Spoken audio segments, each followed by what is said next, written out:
হয়, ভাল খবৰ। আমাৰ গোসাইগাঁৱত এটা স্কিম পকেটত আনিছে আৰবান ডিপাৰ্টমেণ্টৰ পৰা। এটাটো হ'ল আমাৰ তাতে ইৰিগেশ্যন প্ৰটেকশ্যন আৰু বিউটিফিকেশ্যন। আৰু ইয়াত আমাৰ চোৱাৰ দোকান, গাহৰি দোকানত মাৰ্কেট ছেট 19 লাখ চামথিং, এইটো চেম এমাউণ্টটো। এইটো কাম আজি কিবা কি কয় আধাৰশিলা কৰা হ'ল।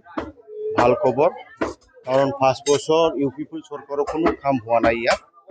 আমাৰ গোসাইগাঁও টাউন হিচাপে খুব মানে বেয়াকৈ ড্ৰেইন হওক, ৰাস্তা হওক, এইটো বেয়া একদম অৱস্থা আছে। গতিকে আমাৰ চৰকাৰ অহাৰ লগে লগে এতিয়া আমি গোসাইগাঁও টাউন মিউনিচিপাল সমিতি আৰু আমি ইয়াত হোমমিস্ত্ৰী হয় গতিকে আমি মিলিজুলি আলোচনা কৰি আমাৰ গোসাইগাঁও টাউনটো কোনপিনে কি হৈ আছে সেইবিলাকো ডেভেলপ কৰাৰ কাৰণে আমি প্ৰস্তুতি লৈছোঁ। আৰু ইতিমধ্যে কাম চলি আছে।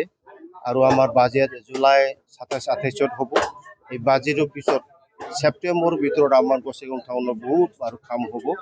টিপি ৰোডটো আমাৰ ডিভাইডাৰ হ'ব, আৰু ৰাস্তা ঘাট আৰু ড্ৰেইন, আৰু ইয়াত আমাৰ টাউন ভিতৰত বহুত মানে ষ্ট্ৰীট লাইট নাইকিয়া হৈ গৈছে। এইবিলাকত আমি আলোচনা কৰি ব্যৱস্থা কৰিম।